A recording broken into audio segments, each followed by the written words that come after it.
Welcome to Positive Disintegration, a path to authenticity. In this quick bite, Chris and I are talking about the launch of the Positive Disintegration newsletter, which you can subscribe to on Substack. Chris wanted to talk about some of the reasons behind starting the newsletter and also going to a subscription model for it. And in having this chat, we uncover some of the thinking and concerns that go behind it, and those relate to the theory. And I'm talking about concerns like being authentic in your creation and also being authentic with your path and your work in wanting to share the theory with others in order to help them heal.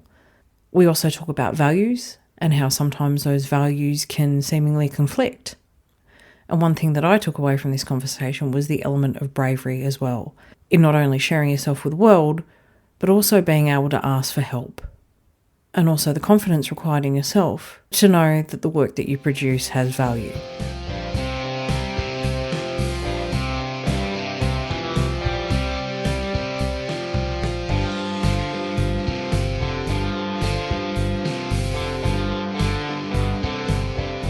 Hello, wonderful listeners, and welcome back to Positive Disintegration. I'm Emma Nicholson. I'm Dr. Chris Wells. And we're back for another quick bite. And Chris, today we want to talk about our newsletter. That's right. So, true, there's already a Dabrowski Center newsletter, but when I started the Substack account where we host the podcast, I originally created it because I was going to do a Positive Disintegration newsletter on Substack because there's so many authors I follow on Substack, and I think it's a good platform for writers. And that was my plan. So I created the account. Well, then I met you, and we used it for the podcast. But I tried to leave a section open for a newsletter if in case I ever got it together to write for the public. I realized more and more how much I had to overcome self-stigma to a certain degree before I could feel comfortable talking about my work openly out in the world online. It's been such a struggle for me. People who've been my collaborators in the past, and shout out to Kate Arms and Jen Merrill on this. I struggled so much to do anything on social media. They would work with me and they would both be so good about sharing stuff on social media, and I would be like, well, I can't. I just can't. And I didn't really have any good reason for it that I could explain at the time. But I can tell you now that the reason was because I was, first of all, going through a disintegration where I was moving away from seeing myself as mentally ill and accepting my reality that I wasn't, and that I had misunderstood myself. And, I truly embraced the theory of positive disintegration and was able to reframe my life. And that was a pretty lengthy process. That's when I opened the door to all of this, 9 years ago. The point is now I really do want to share my writing on that Substack, and I finally feel ready for it. And it feels exciting, especially because, I have this enthusiasm finally that has been missing for the past few months. And it feels good to know that I'm ready to work again. Honestly, I know that that's what Frank would want for me, to focus again and get the work out, and especially written work. So I've said in multiple episodes at this point that I've been working on a book, and it's true that I was working on the book, but I've decided for now that I really want to share briefer pieces on Substack. And I also need to set up paid subscriptions because the reality is I've gotten myself down to very few clients. I've just been focused on writing because I really want to get work out into the world to help people and to just make the theory more accessible. So that's my plan. I'm going to put the book on hold for now and just get this Substack account started. So if you're interested, I'm going to put a link in the show notes. We're going to launch this episode when I do it so that we can get it out there and you can hear my rationale for doing it and hopefully be interested enough to subscribe. You don't have to pay. You have the option to have a paid account or a free account, or you can have a founding account, which is a little more money. So if you are somebody who has money, I would appreciate it, if you could go the extra mile and do that, because nobody hires me to do this work. All of my work is done via donations for the most part, except for a speaking engagement or camp or few clients. So one way I can support myself right now is to do a Substack account. And I'm going to do it because I finally feel ready to share this stuff. And there's so much I have to share. As you know, you made the hilarious comment last night that I have more material than a haberdasher, which I thought was just perfection. You do.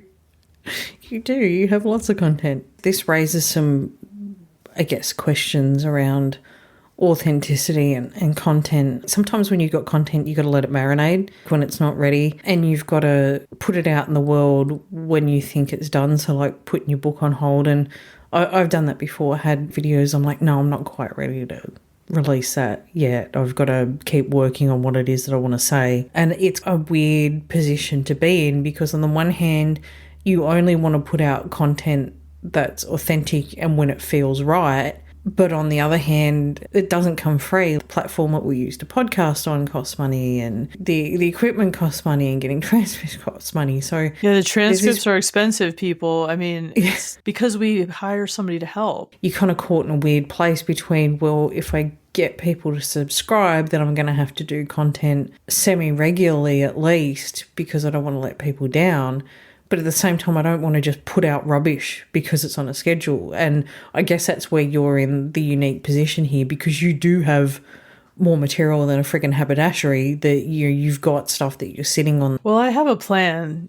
Most stuff, I would say, will be available to everybody. I mean, it's really the whole point, honestly, is that I want to get content out now that I think will be helpful for people around the topics that I've struggled with, that I know other people resonate with. I'd like to write a piece about overcoming the self-stigma of mental illness. What I just described about how hard it was to move away from thinking myself as broken, you know? And I happen to know that the episode I did for Aurora on embracing intensity, where I basically gave that message, you are not broken. You know, she made a short on YouTube that has been viewed thousands of times. I was shocked. And I've gotten so many messages from people who were like, that message of you're not broken was so important. So I want to help people move through that process. Like, I know what it's like to feel broken for a long time, right? Like into middle age, and then have to learn how to heal from that and embrace myself for who I am. Well, that's what I'm hoping to do with this account.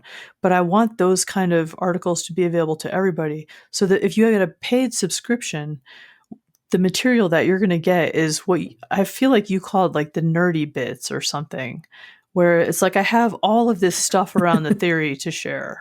When you want to promote this work to the world, like you want to get the theory out there because you know it's helpful and it's valuable and it's made such a difference in our lives, so we want to share it with other people. You want content to be freely available, because that was part of my struggle at first before I started doing my content. Was I want to learn about this theory, but I don't want to be forking out for every book under the sun, or, you know, being paying to get academic articles. So I was kind of stuck in that space, and I really feel for people, and I know I want people to have the information, but at the same time you're kind of like, yeah, but it's it's coming out of my pocket, which is okay at first, but on the long term, is that really sustainable? So if you get in a place where you can't create content at all, it's kind of like rock in a hard place, because you want people to have the information, but yet at some point you will hit that wall where it's like, well,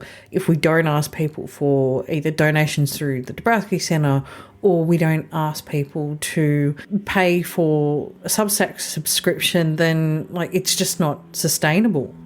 Well, it's true. I feel really called to this work, so I have struggled to charge money for what I do. It's been a real battle for me. The people who know me know that this has been like hugely difficult for me to figure out. So I'm at the place where I am basically working for donations. I refuse to charge a lot for what I do. I mean, I need this information to be out in the world because I know that my job is to help people. So that's what I'm doing. If you are listening to this and you can afford it, then please, I would appreciate it if you can pay and subscribe. I mean, if you can't, you can't, and that's okay. I really, truly want my work to be available in the world. but I also have confidence that there's going to be enough value in what I do that I should give people a chance to pay, and they will do it. I mean, my God, if you look, like, people pay for all kinds of garbage as subscriptions. So if I put out a quality product, I have to just have faith. Man, OnlyFans is absolute proof that people will pay when they want something. Right? Like, Pornhub is available free on the internet, and yet there's heaps of people paying for OnlyFans. So people are willing. It's the asking, I think, that's difficult. And I think I wanted to add to that even if you don't feel like you're in a position to go into a regular subscription, you can also donate via the Dabrowski Center and do a one-off. And every That's right, little it's bit tax helps. deductible. Yeah, tax deductible. If you want to make a donation, it's tax deductible. I just need help paying for stuff. I mean, I've been doing it for free for a long time, and not only like giving stuff away, but going into debt to pay for the things that I do. So I've been very privileged to have a very supportive spouse who has helped me, make all of this possible. But I don't think it's a stretch to like start having a paid newsletter. I don't think so. And even if people want something for their donation, we've got merch as well. You can get yourself a Positive Disintegration podcast hoodie if you want, or a mug or or a tote bag or a mug. Ooh. That's right.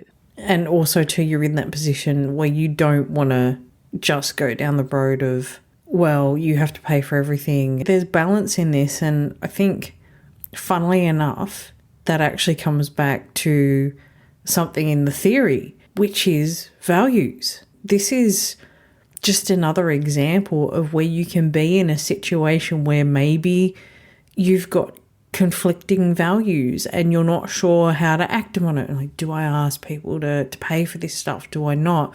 If we both won lotto tomorrow, I'm sure we would do everything for free. But that's not the reality of it. And then you've got this conflicting value of, well, shit, if I don't ask people, then there might be a point where I've just got to stop and go back to the day job thing because I can't pay my bills, and your family's important as well.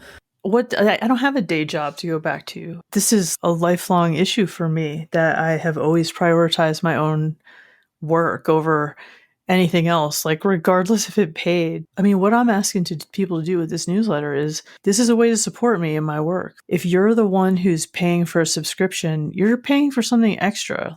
Everybody's going to have access to the work that I would say is like the highest quality, meant for everybody. If you're paying for a subscription, know that you're getting extra. I am sharing things with you that are important to me and I think are valuable and worth reading. And so if you have a deeper interest and you want to pay, you should pay because you'll get more and you'll have like a special place in my heart because you'll be helping support my work. I know that if I give people the opportunity to support me, they do. I mean, my study group has shown me that. The study group is made up of people who are willing to pay, monthly to have access to me talking about the theory in our small group and on Zoom. So I know that this model works, like if I just give people a chance.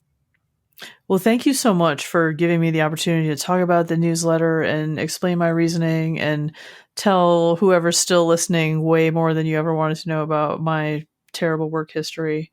The reality is I have always struggled mightily to have a job. Literally every job I've ever had in my life, after the first month, I'm like, oh my God, I'm wasting my life away here. And I need to write. Like, I have this need to do this work and to somehow help people. I guess the other thing I want to say is thank you to everybody who's listening and who does support my work. I appreciate you so much. Thank you to everyone who's listening. We appreciate you joining us as always. If you do have a chance, please consider subscribing to the newsletter on Substack, or you can make a donation through the Dabrowski Center, or you can even pick up some Positive Disintegration podcast merch. This podcast is brought to you by the Dabrowski Center. If you like what you've heard, please consider leaving a donation through the link in the show notes. And if you're listening to us on Apple or Spotify, consider leaving us a review or a rating. You can get in contact with us at positivedisIntegration.pod@gmail.com, and you can follow us on Instagram, Twitter and Facebook.